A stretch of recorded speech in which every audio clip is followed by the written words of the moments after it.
ও মহিলা মা ও বোনেরা, আপনাদের যাদের বিবাহ হয়েছে, আপনার স্বামীর চেহারার দিকে তাকিয়ে এই ছোট আল্লাহর শিখানো দোয়াটি শুধুমাত্র 7 বার যদি পাঠ করতে পারেন, আপনার স্বামী আপনার কথায় উঠবে এবং বসবে এবং স্ত্রীকে আগের চেয়েও বেশি ভালোবাসবে। এবং যদি স্বামী দূরে থাকে, স্ত্রীর কাছে আসার জন্যে পাগল হয়ে যাবে।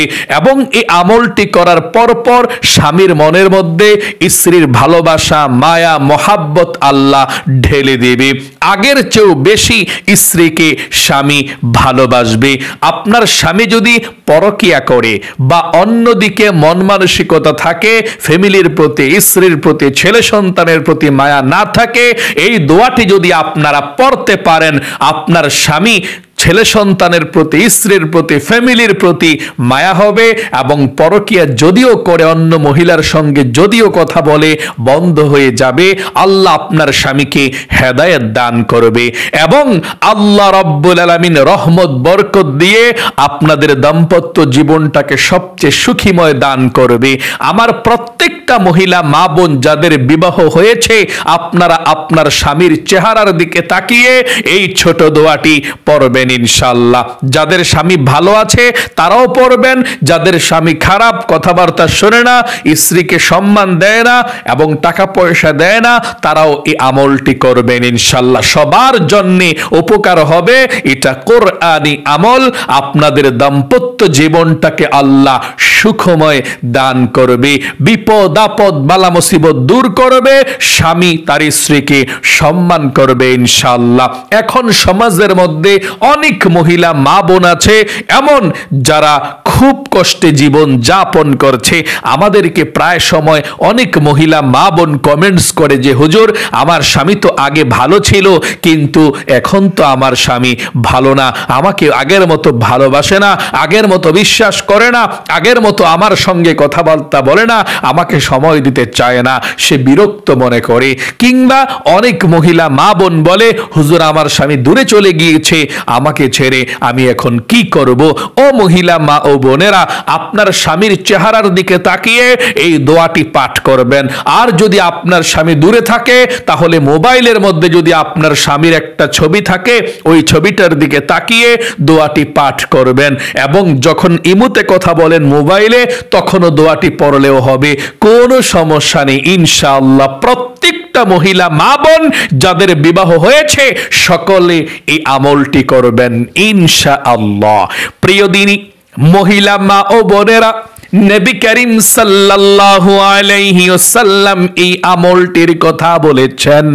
আল্লাহর নবীজি বলেছেন, যেই সমস্ত মহিলারা স্বামীকে নিয়ে খুব চিন্তিত আছে কিংবা স্বামী স্ত্রীর ভালোবাসা আরো বৃদ্ধি করতে চায়, সে যেন এই আমলটি করে আল্লাহর কাছে দোয়া করে, তাহলে আল্লাহ রব্বুল আলামিন স্বামী স্ত্রীর ভালোবাসাকে বৃদ্ধি করে দেবে এবং স্ত্রী স্বামীর জন্য যেই দোয়া করবে সেই দোয়া আল্লাহ কবুল করবে।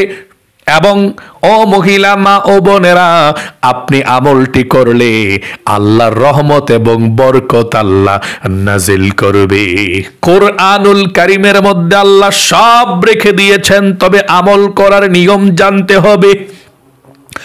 আল্লাহ রাব্বুল আলামিন এমন কোন বিষয় নাই যে কোরআনুল কারীমের মধ্যে রেখে দেয় নাই। আল্লাহ বলেন, ওয়ানুনাজ্জিলু মিনাল কুরআনি মা হুয়া শিফাউ ওয়া রাহমাতুল লিল মুমিনিন।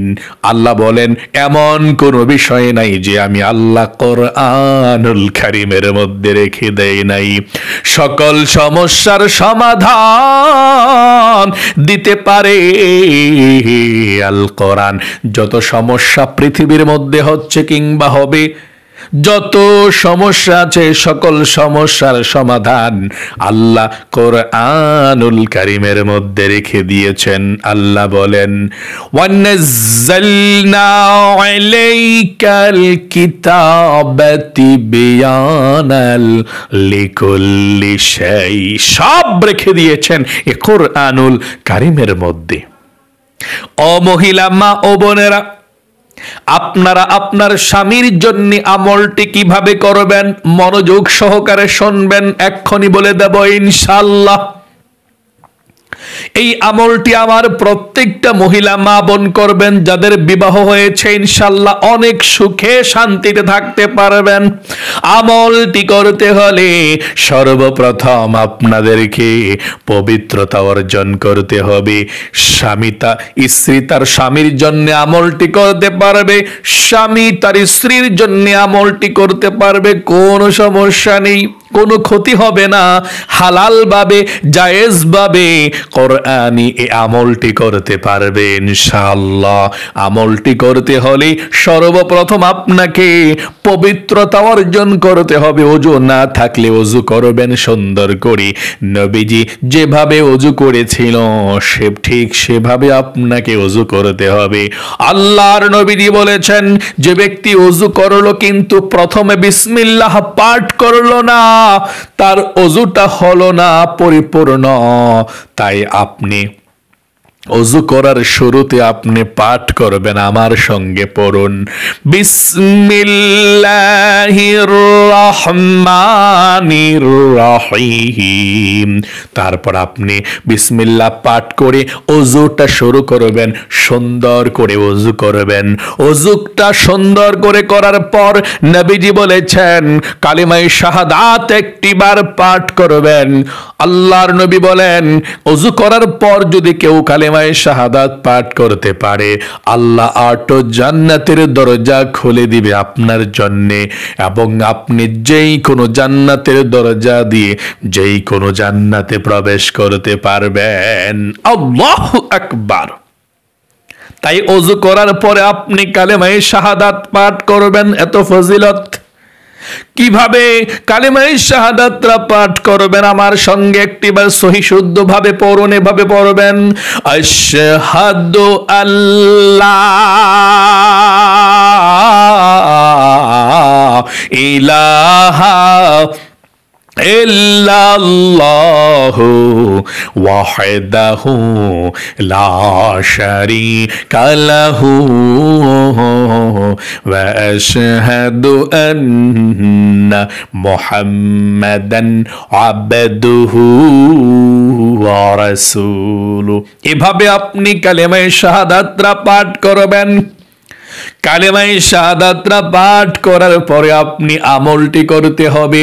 ও মহিলা মা ও বোনেরা, আমলটি করতে হলে পবিত্র একটি জায়গাতে আপনি আমলটি করতে হবে। আপনার স্বামী যদি কথাবার্তা না শোনে, না আপনাকে ভালো না বাসে, কথাবার্তা বেশি না বলে, বিশ্বাস না করে, ভালো আগের মতো বাসে না, টাকা পয়সা না দেয়, কিংবা ভালোবাসে কিন্তু আরো বেশি ভালোবাসা চান আপনি, তাহলে আমলটি করবেন। আপনি 2 রাকাত নফল নামাজ পড়তে হবে একটি নিয়মে। 2 রাকাত নফল নামাজ পড়বেন আপনি। ওযুটা করে সুন্দর করে এসে আপনি নামাজ পড়বেন। এই আমলটা রাতে করলে সবচেয়ে ভালো। মাগরিবের পর থেকে একেবারে ফজর নামাজের আগ পর্যন্ত যেই কোনো সময় করতে পারেন। মাগরিবের পরে, এশার পরে, ঘুমানোর আগে, তাহাজ্জুদের নামাজের সময় করতে পারেন। আর দিনের বেলায় করলে জোহরের নামাজের পরে করবেন, অথবা সকাল 8টা, 9টা, 10টা, 11টায় করতে পারেন, সমস্যা নেই। নামাজের নিষিদ্ধ সময় ছাড়া দিনে করবেন। রাতে যে কোনো সময় করতে পারেন, মাগরিবের পর থেকে একেবারে ফজরের নামাজের আজানের আগ পর্যন্ত। আপনি 2 রাকাত নামাজ পড়বেন। আল্লাহর নবী বলেছেন, এই নামাজটা পড়ে আপনি আল্লাহর কাছে যা বলবেন তাই কবুল হবে। নবীজি শিখিয়ে দিয়েছেন নামাজটা কিভাবে পড়বেন। সর্বপ্রথম আপনি নামাজের জন্য দাঁড়িয়ে যাবেন পবিত্র জায়গাতে। আপনি নিয়তরা বাংলাতেও করতে পারেন, আরবিতেও করতে পারেন, কোনো সমস্যা নেই। তবে প্রথমে আপনি নামাজের জায়গার মধ্যে দাঁড়িয়ে আল্লাহর কাছে বলতে হবে কি জন্য আপনি এই নফল নামাজটা পড়ছেন। আপনি বলবেন, আল্লাহ, আমার স্বামী আমাকে আগের মতো ভালোবাসে না, কিংবা আমার স্বামী আমাকে বিশ্বাস করে না এখন বেশি আগের মতো, বা আমার স্বামী আমাকে সবচেয়ে বেশি ভালোবাসুক আল্লাহ, সেটা আমি চাই। এই জন্যে আমি এই 2 রাকাত নফল নামাজ পড়তেছি। এই কথাটাকে বলবেন আপনি। আপনি কি জন্য আমলটা করতেছেন? আল্লাহ, আমি আমার স্বামীর জন্য আমলটি করতেছি। স্বামী পরকিয়া করে, কথাবার্তা বলে অন্য মেয়েদের সাথে, মানে যে কোনো সমস্যা, আল্লাহ আমার স্বামীকে তুমি ভালো করে দিও, এই জন্যে আমি 2 রাকাত নফল নামাজ পড়তেছি। এই কথাটা আপনি বলবেন কি জন্য আপনি আমলটি করতেছেন। এই কথাটা বলার পর নিয়ত করবেন এভাবে, আমি কিবলামুখী হয়ে 2 রাকাত নফল নামাজ আদায় করছি, আল্লাহু আকবার।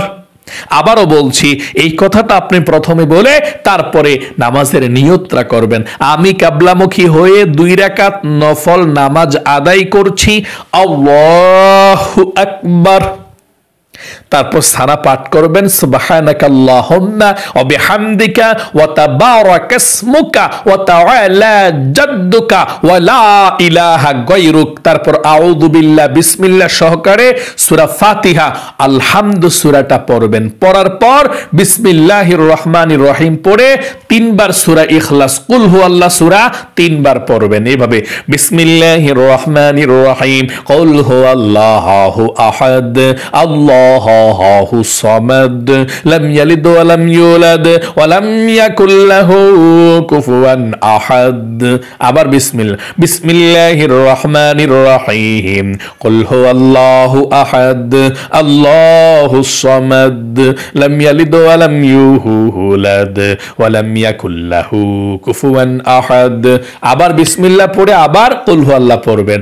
এভাবে 3 বার সূরা ইখলাস পড়বেন প্রথম রাকাতে, আলহামদুর পরে তারপর রুকুতে চলে যাবেন। অন্যান্য নামাজের মতো রুকুতে গিয়ে 3 বার সুবহানা রাব্বিয়াল আযীম পড়বেন, তারপর সামি আল্লাহু লিমান হামিদা বলে দাঁড়াবেন, সোজা হয়ে রব্বানা লাকাল হামদ পড়বেন, তারপর সেজদার মধ্যে চলে যাবেন। সেজদায় 3 বার সুবহানা রাব্বিয়াল আলা, তারপর 2 সেজদার মাঝখানে একটু বসবেন, আবার সেজদা দিবেন, সেজদা থেকে আবার দাঁড়িয়ে যাবেন দ্বিতীয় রাকাতের জন্য।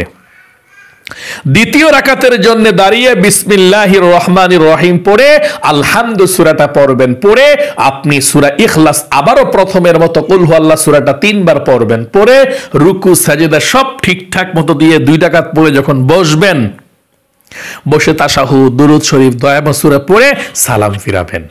আসসালামু আলাইকুম ওয়া রাহমাতুল্লাহ, আসসালামু আলাইকুম ওয়া রাহমাতুল্লাহ। এভাবে সালামটা ফিরিয়ে আপনি আমলটা নামাজের শেষ করবেন। এভাবে সুন্দর করে আপনি 2 রাকাত নফল নামাজ পড়ে আপনার স্বামীর চেহারার দিকে একটু পরে তাকিয়ে দোয়াটি পাঠ করবেন। প্রথমে এই আমলটি করুন, মানে আপনি এই আমলটি করে আপনার স্বামীর কাছে চলে যাবেন। যখন দোয়াটি পড়বেন, আপনার স্বামীর চেহারার দিকে তাকিয়ে আপনি দোয়াটি পাঠ করবেন। আমি বলে দেব ইনশাআল্লাহ, মনোযোগ সহকারে শুনুন। নামাজটি পড়ার পরে স্বামীর কাছে যেতে হবে না, স্বামীর চেহারার দিকে তাকাতে হবে না। নামাজটা পড়ার পর 1 নম্বরে জীবনের সমস্ত গুনাহগুলো ক্ষমা হওয়ার জন্য 7 বার ইস্তিগফার পাঠ করবেন। আল্লাহর কাছে বলবেন, আল্লাহ, জীবনে যত গুনাহ করেছি, অন্যায় করেছি, অবিচার করেছি, নফসের উপরে জুলুম করেছি, আল্লাহ জীবনের যৌবনের সমস্ত গুনাহগুলো আল্লাহ তুমি ক্ষমা করে দাও। তারপর আপনি 7 বার পাঠ করবেন, আস্তাগফিরুল্লাহ ওয়া আতুবু ইলাইহি। আমার সঙ্গে পড়ুন, আস্তাগফিরুল্লাহ ওয়া আতুবু ইলাইহি, আস্তাগফিরুল্লাহ ওয়া আতুবু ইলাইহি। পাঠ করবেন 7 বার। 2 নম্বরে নবীজির প্রেম ভালোবাসা মনের মধ্যে নিয়ে 7 বার দুরূদ শরীফ পাঠ করবেন। কোন দুরূদ শরীফ? দুরুদে ইব্রাহিম, নামাজের দুরূদ শরীফটা পড়বেন 7 বার এভাবে, আল্লাহুম্মা সাল্লি আলা মুহাম্মাদ ওয়া আলা আলি মুহাম্মাদ কামা সাল্লাইতা আলা ইব্রাহিম ওয়া আলা আলি ইব্রাহিম ইন্নাকা হামিদ হামিদুম মাজিদ। আল্লাহুম্মা বারিক আলা মুহাম্মাদিন ওয়া আলা আলি মুহাম্মাদ কামা বারাকতা আলা ইব্রাহিম ওয়া আলা আলি ইব্রাহিম ইন্নাকা হামিদুম মাজিদ। এভাবে আপনি 7 বার দুরুদে ইব্রাহিম পড়বেন। 3 নম্বরে আপনার স্বামীর চেহারার দিকে তাকিয়ে আল্লাহ রাব্বুল আলামিনের এই নামটা 7 বার পাঠ করবেন। স্বামীর চেহারার দিকে তাকিয়ে পাঠ করবেন। যদি আপনার স্বামী কাছে না থাকে, যখন মোবাইলে কথা বলবেন তখন ইমোতে কল দিবেন। এই আমলটি করে প্রথমে 7 বার ইস্তিগফার, তারপর 7 বার দরুদ শরীফ পাঠ করে স্বামীকে কল দিয়ে স্বামীর চেহারার দিকে কথার ফাঁকে আপনি দোয়াটি পড়ে ফেলবেন। কতবার? 7 বার। অথবা স্বামী ইমোতে কথা বলেন আপনার সঙ্গে, স্বামীর একটা ছবির দিকে তাকিয়ে আপনি এই ছোট্ট দোয়াটি পড়বেন 7 বার। কোন দোয়াটি পড়বেন শুনুন। ইয়া ওয়াদুদ ইয়া ওয়াদুদ ইয়া ওয়াদুদ ইয়া ওয়াদুদ ইয়া ওয়াদুদ। আমার সঙ্গে পড়ুন। ইয়া ওয়াদুদ ইয়া ওয়াদুদ ইয়া ওয়াদুদ ইয়া ওয়াদুদ। স্বামীর চেহারার দিকে তাকিয়ে দোয়াটি পড়বেন যেভাবে বলেছে সেভাবে। আর কাছে না থাকলে আপনি মোবাইলে কথা বলার সময় পড়বেন। যদি তখনও না পারেন ছবির দিকে তাকিয়ে পাঠ করবেন। কতবার? 7 বার। ইয়া ওয়াদুদ ইয়া ওয়াদুদ ইয়া ওয়াদুদ ইয়া ওয়াদুদ ইয়া ওয়াদুদ। আবারও পড়ুন। ইয়া ওয়াদুদ ইয়া ওয়াদুদ ইয়া ওয়াদুদ। তারপর স্বামীর কাছ থেকে আপনি দূরে চলে যাবেন। 4 নম্বরে সর্বশেষ আবারও আপনি দুরূদ শরীফ পাঠ করবেন। সর্বশেষ দূরে চলে এসে আপনি 7 বার দুরূদ শরীফ পাঠ করবেন। আপনি যেই কোনো দুরূদ শরীফ পাঠ করতে পারেন। ছোট দুরূদ শরীফটাও শেষে পাঠ করলে চলবে, যেমন সাল্লাল্লাহু আলাইহি ওয়াসাল্লাম সাল্লাল্লাহু আলাইহি ওয়াসাল্লাম। 7 বার পাঠ করার পরে আল্লাহর কাছে আপনি মুনাজাত করবেন এভাবে, আল্লাহুম্মা আমিন বলে আপনি 3 বার আল্লাহর এই নামটা নেবেন। ইয়া যাল জালালি ওয়াল ইকরাম ইয়া যাল জালালি ওয়াল ইকরাম ইয়া যাল জালালি ওয়াল ইকরাম। আল্লাহর কাছে জীবনের সমস্ত গুনাহগুলো ক্ষমা চাইবেন এবং আল্লাহর কাছে বলবেন চোখের পানি ছেড়ে দিয়ে, আল্লাহ গো, আমার স্বামী আমাকে ভালোবাসে না, পরকিয়া করে, কিংবা আমার স্বামী আমাকে বিশ্বাস করে না, কিংবা আমার স্বামী আমাকে আগের মতো ভালোবাসে না, কিংবা ভালোবাসে যাতে ভবিষ্যতে ভালো থাকে, আল্লাহ এই জন্য আমলটি করেছি। আল্লাহর কাছে বলবেন কি জন্য আমলটি করেছেন, চোখের পানি ছেড়ে দিয়ে বলবেন। আল্লাহর নবীজি বলেছেন যা বলবেন আল্লাহ তাআলা আপনার মনের নেক আশাগুলোকে পূরণ করে দিবে। সবার জন্য পরিবার সংসারের দোয়া করবেন। সর্বশেষ বলবেন আল্লাহ নবীজির উসিলায় দোয়াকে কবুল করো, আমিন আমিন বিরহমাতিকা ইয়া আরহামার রাহিমিন। প্রিয় দিনী ভাই এবং মহিলা মা ও বোনেরা, আশা করি খুব সুন্দর করে আপনারা আমলটি শিখতে পেরেছেন। আমলটি একটি বার করলেই চলবে। যদি আপনারা চোখের পানি ছেড়ে দিয়ে আল্লাহর কাছে দোয়া করেন, এই আমলটি করে একটি বার করলেই যথেষ্ট ইনশাআল্লাহ। আল্লাহ আমার প্রত্যেকটা মহিলা মা বোন যারা ভিডিওটি মনোযোগ সহকারে শুনেছেন, ভাই বোনেরা, সবার মনের নেক আশাগুলোকে পূরণ করুক, দাম্পত্য জীবনের সকলকে একেবারে 100% সুখী করুক, বিপদাপদ দূর করুক, বালা মুসিবত দূর করুক, বদনজর দূর করুক, সবচেয়ে সুখে রাখুক। সকলে কমেন্ট বক্সের মধ্যে লিখবেন আমিন এবং ভিডিওতে একটি লাইক দিবেন। যারা কমেন্ট বক্সের মধ্যে আমিন লিখেছেন, ভিডিওতে একটি লাইক দিয়েছেন, ও আল্লাহ তাদেরকে তুমি কবুল করো, মঞ্জুর করো, সবচেয়ে দুনিয়ার মধ্যে সুখে বানাও, আমিন। আজ এ পর্যন্তই, আবারও অন্য কোনো ভিডিওতে দেখা হবে ইনশাআল্লাহ। আসসালামু আলাইকুম ওয়া রাহমাতুল্লাহি ওয়া বারাকাতুহু।